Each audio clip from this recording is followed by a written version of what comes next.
अगर नहीं किया तो कभी करना भी मत, क्योंकि कुछ सफर मंजिल तक नहीं मौत तक ले जाते हैं। मेरा नाम अंशुमान है, 29 साल का एक आम आदमी, ये जो एक सरकारी नौकरी के पीछे भागता थका हुआ हारा हुआ इंसान।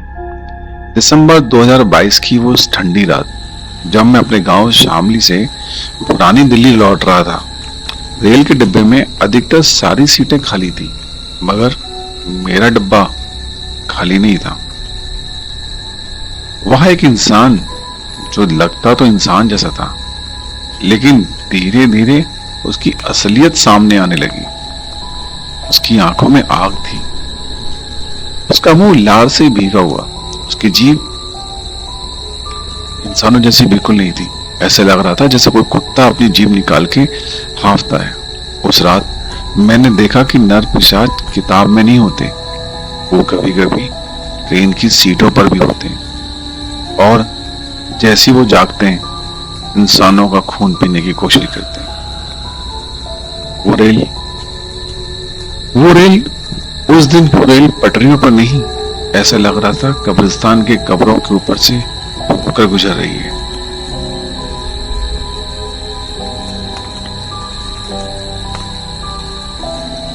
मेरा नाम अंशुमान है और ये कहानी मेरे साथ बीती हुई एक सच्ची घटना है। इसे अगर आप मानो तो ठीक है, वरना जिस दिन कभी आपके साथ वो घटना घटेगी तो उस दिन आप शायद मान लोगे। वैसे एक सरकारी नौकरी में करता हूँ। दिसंबर 2022 को मैं अपने गांव शामली से पुरानी दिल्ली अपने घर वापस आ रहा था। रेल वैसे तो शामली से रात को 8 बजे चल देती है।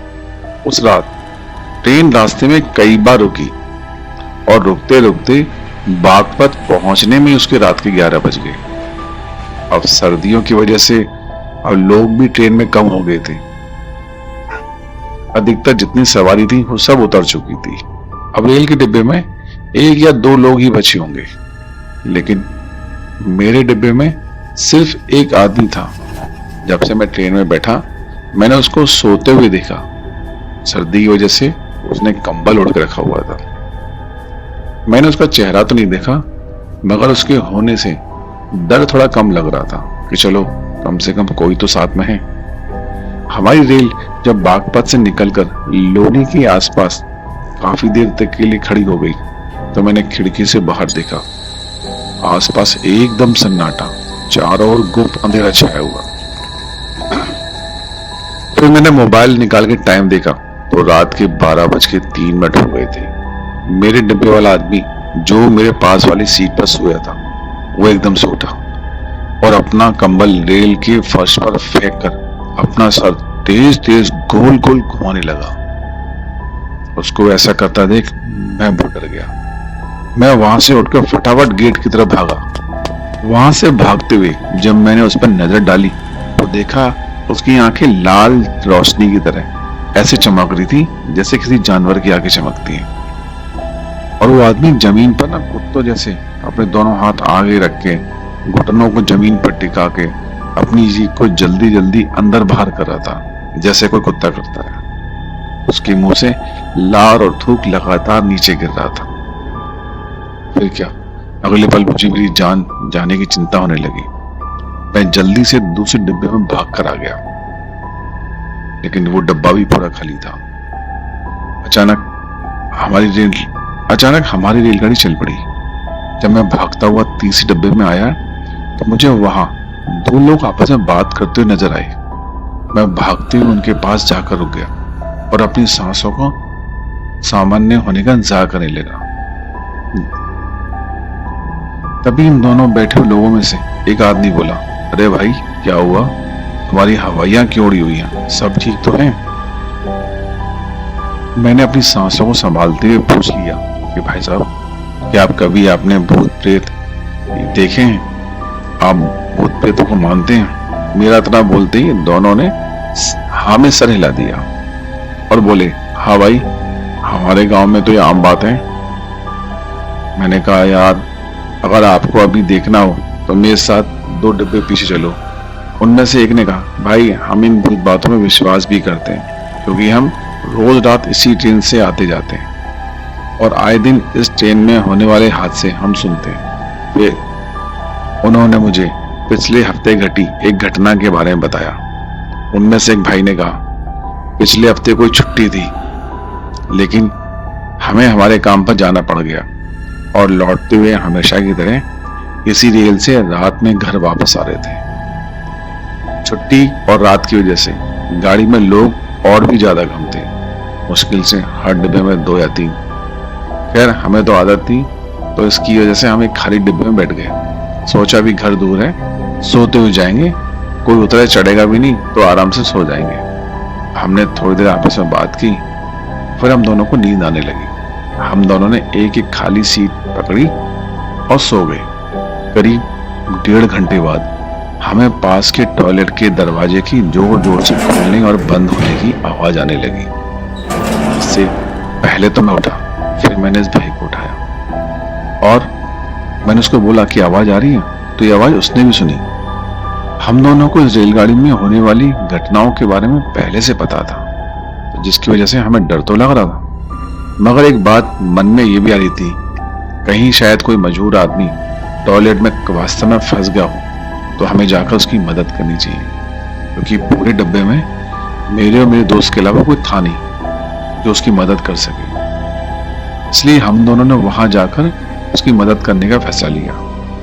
हम दोनों भाई डरते डरते एक दूसरे का हाथ पकड़ते हुए आगे बढ़ने लगे। तभी अचानक हमारी रेलगाड़ी एक सुनसान जगह आकर रुक गई।